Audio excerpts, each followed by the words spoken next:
Let's continue our discussion on the frictionless harmonic oscillator. So we'll discuss the energy, time average values, and we'll finally calculate the average energy of a harmonic oscillator. നമുക്ക് reference point ആയിട്ട് X equal to 0 എടുക്കാം. അതായത് potential energy X equal to 0 എന്നുള്ള പോയിന്റിൽ 0 ആണെന്ന് നമുക്ക് set ചെയ്യാം. Right, നമുക്ക് ഈ ഒരു ഫ്രീഡം ഉണ്ടെന്ന് അറിയാം. ഓക്കെ, കാരണം ഫിസിക്കലി മീനിങ് ഫുൾ ആയിട്ടുള്ള ക്വാണ്ടിറ്റി എന്ന് പറയുന്നത് പൊട്ടൻഷ്യൽ എനർജിയിലുള്ള ഡിഫറൻസ് ആണ്. റൈറ്റ്, അപ്പോൾ ഈ ഒരു ഫ്രീഡം ഉപയോഗിച്ച് നമുക്ക് ഏത് പോയിന്റിലാണ് പൊട്ടൻഷ്യൽ എനർജി 0 ആവേണ്ടത്, സെറ്റ് ചെയ്യേണ്ടത് എന്നുള്ളത് തീരുമാനിക്കാനുള്ള സ്വാതന്ത്ര്യമുണ്ട്. So let's take potential energy to be 0 at x equal to 0. And then you can write u equal to half kx square. Okay, the harmonic oscillator and the potential energy ഈ ഫോമിലാണുള്ളത്. u is equal to half kx square. So that's equal to x എന്നുള്ളതിന് നമ്മൾ x equal to a cos omega 0 t plus phi എന്നുള്ള solution ആണ് ഉപയോഗിക്കുന്നതെങ്കിൽ this simply becomes half k a square cos square omega 0 t plus phi. അതുപോലെ നമുക്ക് kinetic എനർജിയും calculate ചെയ്യാം. We'll denote it as K is equal to half M V square. ഇവിടെ നമുക്ക് X ഉണ്ട്, V is equal to X dot that's equal to minus A sine omega 0 T plus 5 multiplied by omega 0. So you can write as minus a omega 0 sin omega 0 t plus 5. v square എടുക്കുന്ന സമയത്ത് it becomes half m v square ആണ്. So half m a square omega 0 square a square sin square phi 0 t plus 5. Right, that's the kinetic energy. ഇവിടെ നമ്മൾ ഉപയോഗിച്ചിരിക്കുന്നത് v is equal to x dot അല്ലെങ്കിൽ the derivative of x with respect to time. So this is minus omega 0 a sin omega 0 t plus 5. ഇനി ഈ എക്സ്പ്രഷനിൽ this is equation 3, k equal to half m omega 0 square a square sin square omega 0 t plus 5 എന്നുള്ളതിൽ omega 0 square നമ്മൾ ആദ്യം തന്നെ define ചെയ്തു. omega 0 was square root of k by m, or omega 0 square is k divided by m. Okay, this is small k, spring constant for example. Okay, അപ്പോൾ ഇവിടെ m cancel ചെയ്യാം, ബാക്കിയുള്ളത് half k a square sin square omega 0 t plus 5 എന്നാണ്. ഇതിൽ total energy, ഏതെങ്കിലും ഒരു സമയത്തുള്ള total energy എന്ന് പറയുന്നത് it's kinetic energy plus potential energy. Half K A square എന്നുള്ളതിൽ രണ്ടിലും കോമൺ ആയിട്ടുണ്ട്. So you pull this out. Half K A square cos square omega 0 T plus 5 plus sine square omega 0 T plus 5. We know that cos square theta plus sin square theta is 1. So this simply becomes half k a square. But total energy ഒരു harmonic ഓസിലേറ്ററിന്റെ, frictionless harmonic ഓസിലേറ്ററിന്റെ total energy എന്ന് പറയുന്നത് half K A square ആണ്. Okay, അതായത് ഇത് constant ആണ്. There is no time dependence here. The time dependence has gone. ഇത് കോൺസ്റ്റന്റ് ആണ്. So we say that the total energy is constant, a familiar feature of motion when only conservative forces act. Conservative forces മാത്രമുള്ളപ്പോൾ നമ്മൾ പറയും സിസ്റ്റത്തിന്റെ energy മാത്രം നോക്കുകയാണെങ്കിൽ it is conserved.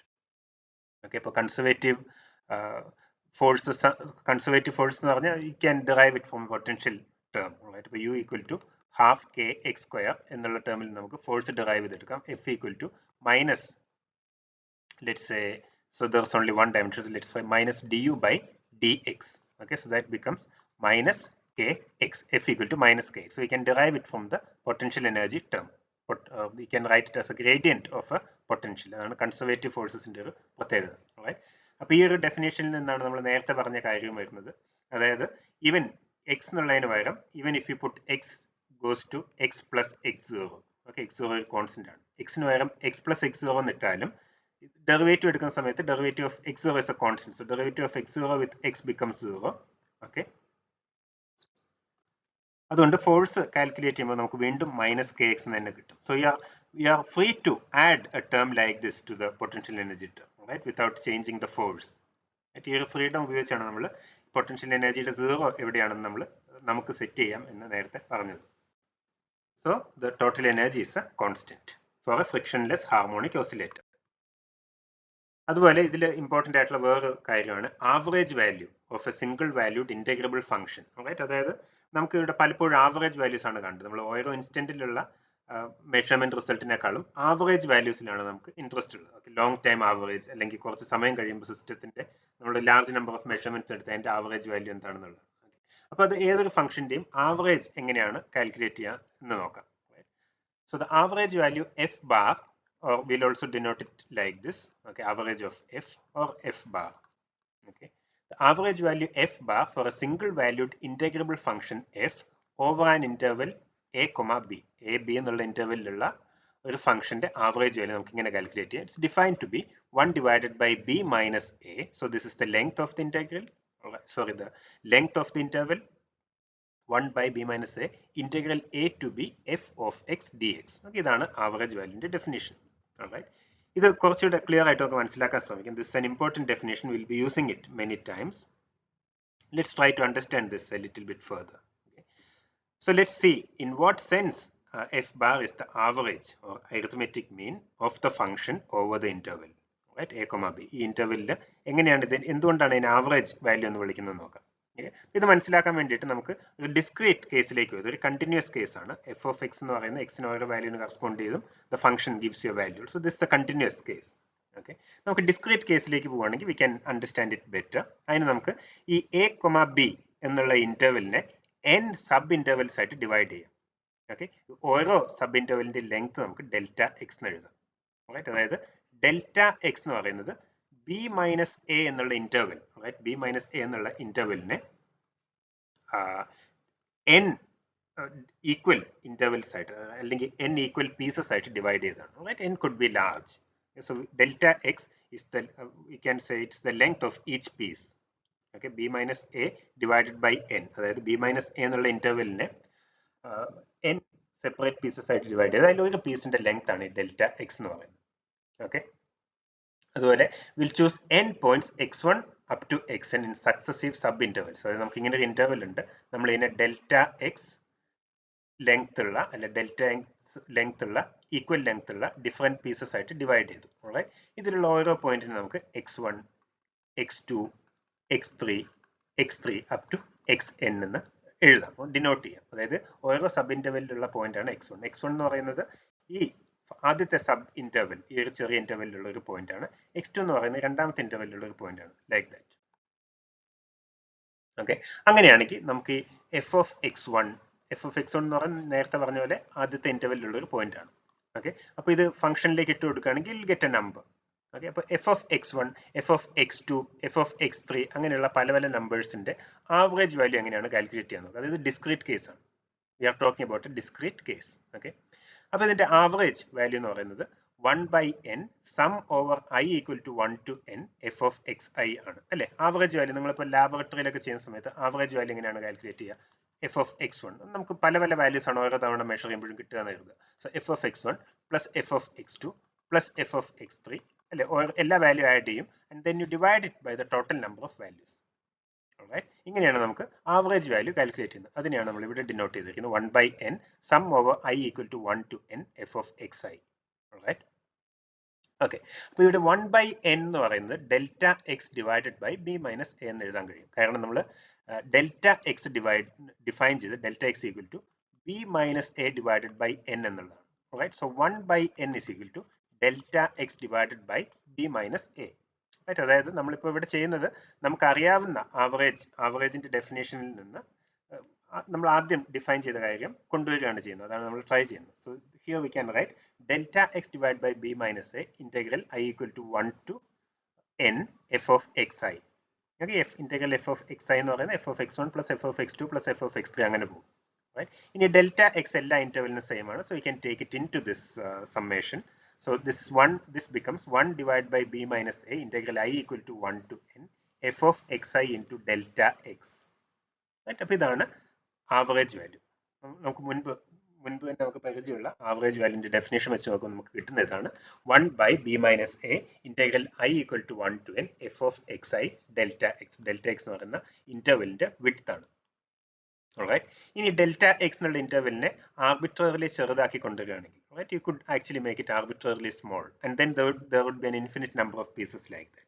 അപ്പോൾ ആ കേസിൽ ഇവിടെ സമ്മേഷൻ വരെ നമുക്ക് ഇന്റഗ്രൽ ഉപയോഗിക്കണം. So in general V can right this as 1 by b minus a integral a to b f of x dx. അപ്പോൾ ഈ ഡെഫിനേഷനിൽ X I, X one, X two, X three, X N എന്നിങ്ങനെയുള്ള discrete points ആണ്. ഒരു finite number of പോയിന്റ്സേ ഉള്ളൂ. ഈ delta X എന്നുള്ളത് സീറോയിലേക്ക് പോകുമ്പോൾ when delta x tends to 0 you will get an infinite number of points here and then you will have to use integration instead of summation. അപ്പോൾ ഇതിന് നമുക്ക് direct ആയിട്ട് ഇങ്ങനെ എഴുതാം F bar is equal to limit n tends to infinity. അതായത് n tends to infinity എന്ന് പറഞ്ഞാൽ it means that the width is made to 0. The width of each interval is made to 0 and then you have got an infinite number of points. Okay, so f bar is equal to limit n tends to infinity 1 by n sum over I equal to 1 to n f of xi. So that becomes 1 by b minus a integral. Right? ഇതാണ് ഇന്റഗ്രലിന്റെ definition എന്ന് പറയുന്നത്. This is integral a to b f of x dx. Right? അപ്പോൾ ഇതാണ് arithmetic മീനിനെ നമുക്ക് ഇങ്ങനെ എഴുതാം എന്ന് പറയുന്നതിന്റെ അർത്ഥം. Right? So we'll be using this definition. ഇനി അങ്ങോട്ട് നമുക്ക് ആവശ്യം വരുന്ന ഒരു കോൺസെപ്റ്റ് ആണ് time average value of A function F of T. പക്ഷെ നമ്മൾ ഓൾറെഡി ഒരു ഫംഗ്ഷന്റെ ആവറേജ് എങ്ങനെയാണ് ഒരു ഇന്റർവെല്ലിൽ ഒരു ഫംഗ്ഷന്റെ ആവറേജ് എങ്ങനെയാണ് കാൽക്കുലേറ്റ് ചെയ്യാൻ നമ്മൾ തൊട്ട് മുൻപത്തെ സ്ലൈഡിൽ കണ്ടതാണ്. ഓക്കെ, അപ്പൊ ടൈം ആവറേജിന് നമുക്ക് അതേ കോൺസെപ്റ്റ് ഉപയോഗിക്കാം. ടൈം ആവറേജിനെ നമ്മൾ ഇങ്ങനെയാണ് ഡിനോട്ട് ചെയ്യുന്നത്. ഈ ആംഗിൾഡ് ബ്രാക്കറ്റ്സിൽ എഫ് എഴുതും. ഇതിനെയാണ് നമ്മൾ ടൈം ആവറേജിനെ ഡിനോട്ട് ചെയ്യാൻ ഉപയോഗിക്കുന്നത്. അപ്പൊ നമ്മൾ നേരത്തെ പറഞ്ഞ ഡെഫിനേഷൻ അനുസരിച്ച് ടൈം ആവറേജ് എന്ന് പറയുന്നത് you have to integrate the function over the interval. ഏത് ഇന്റർവെല്ലിലാണ് ആവറേജ് കണ്ടുപിടിക്കേണ്ടത് ആ ഇന്റർവെല്ലിൽ നമ്മൾ ഇന്റഗ്രേറ്റ് ചെയ്യണം. Right, and then you divide it by the length of the interval. So length of the interval t2 minus t1. ഇതാണ് time average value. Right, നമ്മൾ നേരത്തെ കണ്ട definition ഉപയോഗിച്ച് തന്നെ നമുക്ക് എഴുതാവുന്ന കാര്യമാണ്. റൈറ്റ്, അപ്പോൾ ഇതിൽ നമുക്ക് എങ്ങനെ എഴുതാം? Average value of f multiplied by t2 minus t1 is equal to integral t1 to t2 f of t dt എന്ന് എഴുതാം. റൈറ്റ്, അപ്പൊ ഇത് ആവറേജ് വാല്യൂ ടൈം ആവറേജിനെ ഡിഫൈൻ ചെയ്യാനുള്ള വേറൊരു രീതിയാണിത്. The time average, okay, average value of f or time average of f is defined in such a way that time average of f multiplied by t2 minus t1 is equal to integral t1 to t2 f of t dt. Alright, അപ്പോൾ നമ്മൾ ഇത് നോക്കുകയാണെങ്കിൽ time average value of F എന്ന് പറയുന്നത് ഇതിന്റെ left hand side നമുക്ക് പരിശോധിക്കാം. Time average value of F എന്ന് പറയുന്നത് it somewhere in this interval. Right, ഈ ഫംഗ്ഷന്റെ ഈ ഇന്റർവെല്ലുള്ള ഏതൊരു വാല്യൂ ഉണ്ട്. Let's say that this is the average value of the function. ഫംഗ്ഷന്റെ ആവറേജ് വാല്യൂ, ഓക്കെ, ഈ ആവറേജ് വാല്യൂ ഇതാണെന്ന് കരുതുക. റൈറ്റ്, അങ്ങനെയാണെങ്കിൽ average value of F into t2 minus t1 എന്ന് പറയുന്നത് t2 മൈനസ് t1 എന്ന് പറയുന്നത് ഈ വിഡ്ത്ത് ആണ്. റൈറ്റ്, അത് ഈ റെക്ടാംഗിളിന്റെ ഏരിയ ആണ്. It's a rectangle, the area of this rectangle. Right, അതായത് average value of F multiplied by t2 minus t1 is the area of this rectangle. Right, ഇനി നമ്മൾ റൈറ്റ് സൈഡ് ലെഫ്റ്റ് സൈഡ് നോക്കി right side നോക്കുകയാണെങ്കിലോ integral t1 to t2 f of t dt. Integral t1 to t2 f of t dt എന്ന് പറയുന്നത് ഇതിന്റെ ഇടയിലുള്ള area ആണ്. Right, ഇതിന്റെ ഇടയിലുള്ള ഏരിയ ആണ്. ഈ കർവിന്റെ കീഴിലുള്ള t1 t2 എന്നുള്ള ഇന്റർവെല്ലിലുള്ള ഈ കർവിന്റെ കീഴിലുള്ള ഇന്റർവെൽ ആണ്. അതായത് ഈ ഇക്വേഷൻ നമ്മൾ നോക്കുകയാണെങ്കിൽ രണ്ട് ഏരിയാസിനെ ഇക്വേറ്റ് ചെയ്യുന്നതായിട്ട് കാണാം. അതായത് കർവിന്റെ കീഴിലുള്ള integral, the curve in the area, the area under the curve f of t in the interval t1 to t2 is equal to time average value of f multiplied by t2 minus t1. Right, അപ്പോൾ time average value of f നമുക്ക് ഇങ്ങനെ define ചെയ്യാം. It's that value which when multiplied by the interval gives you the area under the curve. Right, ഈ രീതിയിൽ നമുക്ക് ഇങ്ങനെ define ചെയ്യാം. നമ്മൾ നേരത്തെ പറഞ്ഞ ഡെഫിനേഷൻ തന്നെയാണ്, വേറെ രീതിയിൽ ഇതേ കാര്യം വിശദീകരിക്കുന്നത് മാത്രം. So let's see what it says. Consider f of t some function of time and an interval t1 to t2, right? T less than or equal to t greater than or equal to t1, less than or equal to t2, right, as shown in sketch. Time average of f, right, is defined so that the rectangular area shown in the sketch, okay, let me use a different color here, blue. The rectangular area shown in sketch, blue വെച്ച് denote ചെയ്യുന്നതാണ് ഈ rectangular area. Right, ഇതാണ് average value of f multiplied by t2 minus t1. Right, the rectangular area in the sketch t2 minus t1 multiplied by average value of f is equal to the actual area under the curve, is equal to the actual area under the curve. Right, അതായത് ഈ blue വെച്ച് denote ചെയ്ത റെക്ടാംഗിളിന്റെ കീഴിലുള്ള ഏരിയയും ഈ red വെച്ച് shade ചെയ്ത ഏരിയയും സെയിം ആയിരിക്കും. റൈറ്റ്, അങ്ങനെ ആകുന്ന രീതിയിൽ ആയിരിക്കും average value of f ഉണ്ടാകുക. Right, that's you could think of this as the definition of time average of f.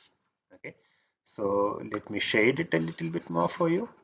ഇതാണ് കർവിന്റെ കീഴിലുള്ള ഏരിയ എന്ന് പറയുന്നത് red. Okay, this is the area under the curve. All right, and the area നമ്മൾ എടുക്കുന്ന ഈ area under the കർവിന് equal ആയിട്ടുള്ള ഏരിയ ഉള്ള റെക്ടാംഗിൾ ആണ് average value of f multiplied by t2 minus t1 എന്നുള്ള ഏരിയ ഉള്ള റെക്ടാംഗിൾ. റൈറ്റ്, ഇത് ഈ ബ്ലൂ റെക്ടാംഗിളിന്റെയും ഈ റെഡ് വെച്ച് നമ്മൾ ഷെയ്ഡ് ചെയ്ത റീജിയന്റെയും ഏരിയ സെയിം തന്നെയാണ്. ഓക്കെ, സെയിം ആണെങ്കിൽ നമുക്ക് കിട്ടുന്ന ഇവിടെ നമ്മൾ അതിനെ ഈ t2 minus t1 മൾട്ടിപ്ലൈ ചെയ്യുന്ന കാര്യത്തെയാണ് average value of f എന്ന് പറയുന്നത്. Okay, I hope this is clear. You think about it. Okay, now we have the definition for the average. Alright, അപ്പോൾ നമുക്ക് ഒന്നുകൂടെ നോക്കാം. T2 minus T1 multiplied by time average of f is equal to integral T1 to T2 f of t dt, or time average of f is equal to 1 by T2 minus T1 integral T1 to T2 f of t dt. Right? ഇതാണ് നമ്മൾ ആദ്യം തന്നെ പറഞ്ഞ definition, but it could be explained also in this way. Right? To make this idea more concrete, suppose that f of t represents the rate of flow of water into a bucket in liters per second. Right? f of t എന്ന് പറയുന്നത് ഒരു ബക്കറ്റിലേക്ക് ഒരു സെക്കൻഡിൽ എത്ര litre വരുന്നു എന്നുള്ളതിന്റെ rate ആണെന്ന് വരുന്നത്. Right? The rate of flow of water into a bucket in liters per second. അതായത് f of t എന്ന് പറയുന്നത് liters per second into a bucket. Right? So there is water flowing into a bucket. Alright. അത് ഒരു സെക്കൻഡിൽ എത്ര litre വരുന്നു എന്നുള്ളതിനെ കാണിക്കുന്ന ഫംഗ്ഷൻ ആണ് f of t. Alright. Then the volume of water passing into the bucket in a short interval dt. ചെറിയ interval dt യിൽ വരുന്ന വോളിയം ഓഫ് വാട്ടർ എന്ന് പറയുന്നത് f of t dt ആയിരിക്കും. Alright. That's clear, right? Because this is the rate, so you multiply it by a small time interval, an infinitesimally small time interval. Alright. അപ്പോൾ നമുക്ക് കിട്ടുന്നത് f of t dt will give you the volume of water passing into the bucket in a short interval dt. Alright. കാരണം f of t rate ആണ്, so f of t dt. So f of t എന്ന് പറയുന്നത് volume per second ആണ്, so f of t dt will give you the volume. Alright. Now the total volume passing into the bucket in the interval T2 minus T1. Total volume കണ്ടുപിടിക്കണമെങ്കിൽ ഇതുപോലുള്ള എല്ലാ f of t dt എടുത്ത് add ചെയ്യണം. Alright. Or in other words, you have to integrate f of t dt in the interval T1 to T2. Alright. So the total volume passing into the bucket in the interval T2 minus T1 is integral T1 to T2 f of t dt. Alright. അപ്പോൾ നമ്മൾ പറഞ്ഞത് volume accumulated എന്ന് പറയുന്നത് integral T1 to T2 f of t dt. f of t എന്താണ്? It's a rate of flow of water. The liters per second at each moment. Right? അപ്പോൾ ഇവിടെ in general ഓരോ സമയത്ത് rate of flow different ആണെങ്കിലാണ് നമുക്ക് ഇങ്ങനെയുള്ള integral ഉപയോഗിക്കേണ്ടി വരിക. Alright? Now let it remain there. Now suppose the rate is steady. ഓരോ സമയത്തും ഒരു particular liters per second ആണ് എല്ലാ സമയത്തും വരുന്നതെന്ന് കരുതുക. Okay? ഈ steady rate നമുക്ക് g എന്ന് എഴുതാം. Suppose it's g liters per second. Suppose it is g liters per second. Right? അങ്ങനെയാണെങ്കിൽ വോളിയം അക്യുമുലേറ്റഡ് കണ്ടുപിടിക്കാൻ എന്ത് ചെയ്താൽ മതി? Simply multiply this g by the time taken, by the time interval. Right? കാരണം it's g liters per second at any point of time. Right? So just multiply it by the total time elapsed. That will give you the volume of water accumulated. Right? ഇനി average value of F അല്ലെങ്കിൽ time average value of F എന്നുള്ളത് നമുക്ക് ഇങ്ങനെ കാണാം. Flow study ആയിരുന്നു എന്ന് കരുതുക. Right? In general it is integral T1 to T2 f of t dt. ഇനി ഫ്ലോ സ്റ്റഡി ആയിരുന്നു എന്ന് കരുതുക. Right? അങ്ങനെയാണെങ്കിൽ ഇതേ വോളിയം ഓഫ് വാട്ടർ അക്യുമുലേറ്റ് ചെയ്യാൻ ഉള്ള സ്റ്റഡി ഫ്ലോ അല്ലെങ്കിൽ സ്റ്റഡി ഫ്ലോയുടെ റേറ്റ് എന്താണെന്നുള്ളതിനെയാണ് നമ്മൾ time average value of F എന്ന് പറയുന്നത്. അതായത് ഇതേ വോളിയം ഓഫ് വാട്ടർ അക്യുമുലേറ്റ് ചെയ്യണം T2 മൈനസ് T1 എന്നുള്ള സമയത്ത് ഇതേ വോളിയം ഓഫ് വാട്ടർ അക്യുമുലേറ്റ് ചെയ്യണം, but the flow should be steady. അങ്ങനെയാണെങ്കിൽ സ്റ്റഡി ഫ്ലോയുടെ റേറ്റ് എന്തായിരിക്കണം? ഇതിനെയാണ് നമ്മൾ time average value of F എന്ന് പറയുന്നത്. അതായത് time average value of F multiplied by T2 minus T1. നമ്മളിവിടെ g into T2 minus T1 എന്ന് പറയുന്നത് പോലെ time average value of F multiplied by T2 minus T1 must give you the total volume of water accumulated in the interval T1 to T2. അങ്ങനെയാണെങ്കിൽ ഇതിനെ നമ്മൾ time average value of F എന്ന് പറയും. Alright? So that's one way to understand the time average value of f or of some function. Alright? Some function of time. Alright. നമ്മുടെ ഇതിൽ നമുക്ക് ആവശ്യമായിട്ട് വരുന്നത് sine omega T, sine square omega T എന്നിവയുടെ average values ആണ്. Right? Over one cycle of oscillation. ഉദാഹരണത്തിന് ഒരു cycle of ഓസിലേഷനിൽ സൈൻ ഒമേഗ ടിയുടെയും സൈൻ സ്ക്വയർ ഒമേഗ ടിയുടെ ഒക്കെ ആവറേജ് വാല്യൂ എന്താണെന്നാണ് നമുക്ക് കാൽക്കുലേറ്റ് ചെയ്യേണ്ടി വരിക. നമുക്ക് ആദ്യം ഉദാഹരണത്തിന് സൈൻ ഒമേഗ ടിയുടെ ആവറേജ് വാല്യൂ കാൽക്കുലേറ്റ് ചെയ്യാം. റൈറ്റ്? അപ്പം നമുക്ക് ആദ്യം നമ്മുടെ ഈ ഡെഫിനേഷൻ ഉപയോഗിച്ച് കാൽക്കുലേറ്റ് ചെയ്യാൻ ശ്രമിക്കാം. Let's find sign omega T. Okay, this is like f of t, the average value of f of t, time average of f of t. In the definition ഇതായിരുന്നു, you divide it, so we are calculating it over one cycle. Okay, one cycle എന്ന് പറഞ്ഞാൽ അതിന്റെ time, അതിനെടുക്കുന്ന ടൈമിനാണ് നമ്മൾ period എന്ന് പറയുന്നത്. So write as 1 by t. ഇതാണ് t2 minus t1, right? Because you are calculating the average over one cycle. And then integral t1 to t2. അപ്പോൾ നമ്മൾ ഈ സൈക്കിൾ ആണ് എടുക്കുന്നതെങ്കിൽ t1 നമുക്ക് 0 എന്ന് എഴുതാം. ഓക്കെ, t1 നെ 0 എന്ന് എഴുതാം. T2 എന്താണ്? It's t, capital T, period. Alright? So t minus 0 will give you t here. So 1 by t, and then sin omega t dt. Alright? Okay, ഇനി ഇത് ഇന്റഗ്രേറ്റ് ചെയ്യുകയാണെങ്കിൽ 1 by capital T integral 0 to capital T. Alright? Sin omega t യുടെ integral എന്ന് പറയുന്നത്, അപ്പോൾ ഇതിന്റെ integral എന്ന് പറയുന്നത്, സോറി, ഇതിന്റെ ഇന്റഗ്രൽ നമുക്ക് ഇങ്ങനെ ഇന്റഗ്രേറ്റ് ചെയ്യാം. So this is 1 by t sin omega t യുടെ ഇന്റഗ്രൽ എന്ന് പറയുന്നത് it's cos minus cos omega t divided by omega. Okay, ഇതിന്റെ ഡെറിവേറ്റീവ് എടുത്ത് നമുക്ക് sin omega t കിട്ടും. ശരിയല്ലേ? Alright, so the limits are 0 to capital T. Right, 0 to capital T എന്നുള്ള limits നമുക്ക് ഇവിടെ അപ്ലൈ ചെയ്ത് നോക്കാം. So this is equal to 1 by t, okay, minus 1 by omega t cos omega capital T minus cos 0. Right? Alright. ഇനി നമുക്കറിയാം ഈ capital T എന്ന് പറയുന്നത് ഒരു സൈക്കിൾ കംപ്ലീറ്റ് ചെയ്യാൻ എടുക്കുന്ന സമയമാണ്. So cos omega capital T എന്ന് പറയുന്നത് കോസ് 0 എന്ന് പറയുന്നത് സെയിം ആയിരിക്കും. കാരണം ഒരു സൈക്കിൾ കഴിയുമ്പോൾ കോസിന്റെ വാല്യൂ റിപ്പീറ്റ് ചെയ്യും. ഒരു കംപ്ലീറ്റ് പീരീഡ് കഴിയുമ്പോൾ കോസിന്റെ വാല്യൂ റിപ്പീറ്റ് ചെയ്യും. Now if that's not clear, we could simply write this capital T is equal to, we already know that omega is equal to 2 pi by t. We already know that omega is equal to 2 pi divided by capital T, or T is equal to 2 pi divided by omega. ഇവിടെ 2 pi by omega എന്ന് ഇടുകയാണെങ്കിൽ this becomes cos 2 pi minus cos 0. cos 2 pi യുടെയും cos 0 യുടെയും value 1 ആണ്. So this is equal to 0. നമ്മുടെ ഈ time ആവറേജിന്റെ equation ഉപയോഗിക്കുകയാണെങ്കിൽ നമുക്ക് സൈൻ ഒമേഗ ടിയുടെ ആവറേജ് 0 ആണെന്ന് കിട്ടും. So you could simply do it mathematically like that. ഇനി അല്ലാതെ ഇത് മനസ്സിലാക്കാൻ കഴിയും. നമ്മൾ സൈൻ തീറ്റയുടെ സ്കെച്ച് നോക്കുകയാണ്. If you are looking at the plot for sine theta, the plot here shows sin theta for the interval of theta between 0 and 2 pi. ഇവിടെ തീറ്റ എന്ന് പറയുന്നത് ഒമേഗ ടി എന്നുള്ളതിനാണ് തീറ്റ എന്ന് ഡിനോട്ട് ചെയ്യുന്നത്. അപ്പോൾ ഇത് നമ്മൾ നോക്കുകയാണെങ്കിൽ തന്നെ the area above the axis equals the area below the axis, so that average value of sin theta has to be equal to 0. അപ്പോൾ നമ്മൾ ഇവിടെ നോക്കുകയാണെങ്കിൽ ഈ കർവിന്റെ ഏരിയ എന്ന് പറയുന്നതും ഈ കർവിന്റെ ഏരിയ എന്ന് പറയുന്നതും ഈക്വൽ ആണ്. അത് നമ്മൾ സബ്ട്രാക്ട് ചെയ്യും. സോ ഇത് രണ്ടും ഈക്വൽ ആയതുകൊണ്ട് ആവറേജ് വാല്യൂ എന്ന് പറയുന്നത് ഇതിന്റെ ടോട്ടൽ ഏരിയ എടുക്കുന്ന സമയത്ത് യു ഷുഡ് ഗെറ്റ് 0. വേറെ രീതിയിൽ നോക്കുകയാണെങ്കിൽ ഇത് വേരി ചെയ്യുന്നത് -1 മുതൽ 1 വരെയാണ്. ഈ 0 മുതൽ 2 പൈ വരെയുള്ള ഇന്റർവെല്ലിൽ ഇത് വേരി ചെയ്യുന്നത് -1 മുതൽ 1 വരെയാണ്.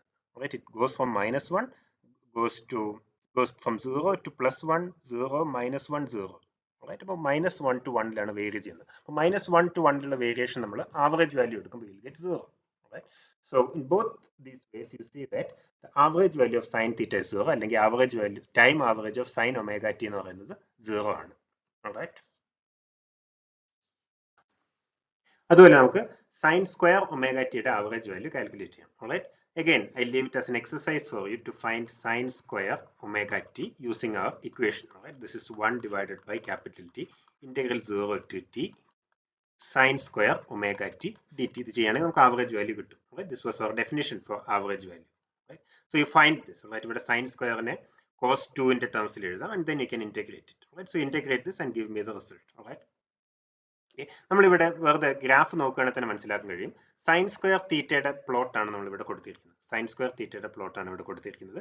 Again sine square theta vary ചെയ്യുന്നത് 0യുടെയും 1ന്റെ ഇടയിലാണ്. It varies from 0, varies between 0 and 1. അതുകൊണ്ട് നമ്മൾ അതിന്റെ ആവറേജ് വാല്യൂ എടുക്കുമ്പോൾ it should be half. See that the average value is actually half.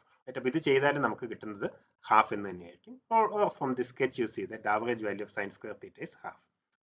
ഇതേ രീതിയിൽ തന്നെ average value of cos theta, which varies between -1 and 1. Average value of cos theta 0 ആണ്. Average value of cos square theta എന്ന് പറയുന്നത് 1/2 ആണെന്ന് കാണാൻ കഴിയും.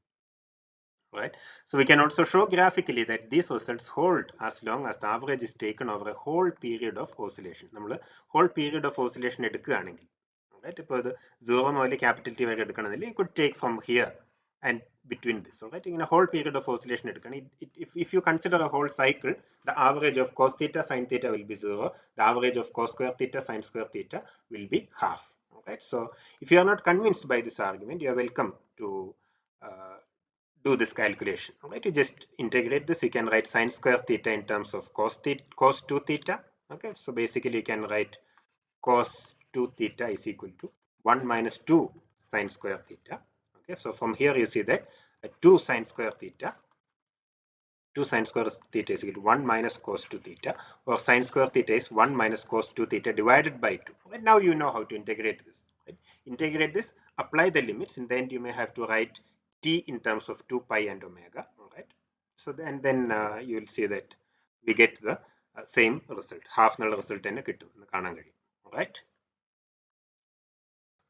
ഇനി ഫ്രിക്ഷൻലെസ് ഹാർമോണിക് ഓസിലേറ്ററിന്റെ കേസിൽ നമുക്ക് time average value of potential എനർജിയും കൈനറ്റിക് എനർജിയും കാൽക്കുലേറ്റ് ചെയ്യാം. Over 1 period of oscillation. So let's do that next.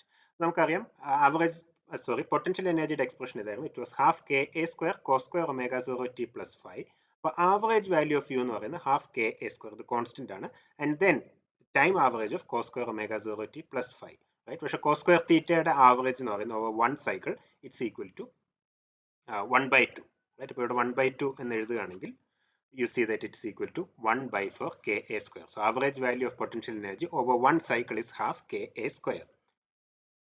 ഇതേ രീതിയിൽ തന്നെ നമുക്ക് average value of kinetic energy calculate ചെയ്യാം. Average value of kinetic energy is half M omega 0 square A square and then average of sine square time average of sine square omega 0 T plus 5.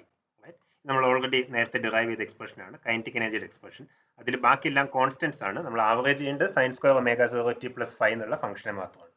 പക്ഷെ ഇതിന്റെ ആവറേജ് value half ആണെന്ന് നമുക്കറിയാം. So this becomes 1 by 4 m omega 0 square a square. ഇനി omega 0 square എന്ന് പറയുന്നത് k by m എന്ന് എഴുതുകയാണെങ്കിൽ this becomes average value of k is equal to 1 by 4 k a square. ഇത് തന്നെയാണ് നമുക്ക് average value of potential energy calculate ചെയ്തപ്പോഴും കിട്ടിയത്. ഇവിടെ നമ്മൾ ആവറേജ് വാല്യൂ എന്ന് പറയുന്നത് it's average over one cycle, right? It's average over one cycle. So if you take the average of potential energy and the average of kinetic energy over one cycle for a frictionless harmonic oscillator you get the same value. ഇത് frictionless harmonic ഓസിലേറ്ററിന്റെ ഒരു പ്രത്യേകതയാണ്, അല്ലെ harmonic ഓസിലേറ്ററിന്റെ ഒരു പ്രത്യേകതയാണ്. ഇനി friction ഉണ്ടെങ്കിൽ ഈ റിസൾട്ട് എക്സാക്ട്ലി ട്രൂ ആവില്ല. So there will be some modification. We'll have to make some modification to this calculation if friction is present. Right? അപ്പോൾ നമ്മൾ ഇവിടെ കാൽക്കുലേറ്റ് ചെയ്ത് time average value of potential എനർജിയും time average value of kinetic എനർജിയും over one cycle. This is what we have calculated here. Right? അപ്പോൾ ഈ ക്ലാസ്സിൽ നമ്മൾ കണ്ടത് we talked about the kinetic energy, we talked about the potential energy എങ്ങനെയാണ് calculate ചെയ്യാന്ന് പറഞ്ഞു. അതുപോലെ ടൈം ആവറേജ് എന്നുള്ള കോൺസെപ്റ്റ് എങ്ങനെയാണ് ഡിഫൈൻ ചെയ്യാന്ന് പറഞ്ഞു. Right? We looked at the definition of a time average. Right? So V said that time average is defined as, നമ്മൾ ഇതിനെ ഡിനോട്ട് ചെയ്യുന്നത് ഇങ്ങനെയാണ്, 1 by t2 minus t1 integral t1 to t2 f of t dt. Right? This is the time average of a function over an interval t1 to t2. This is the definition. Alright. Now using this or using symmetry arguments or looking at the graph, we calculated both k and average time average of kinetic energy and time average value of potential energy for a frictionless harmonic oscillator, and we found that both of these are equal to half k a square. Okay, അപ്പോൾ ഇത്രയും കാര്യങ്ങളാണ് ഇന്നത്തെ ക്ലാസ്സിൽ കണ്ടത്.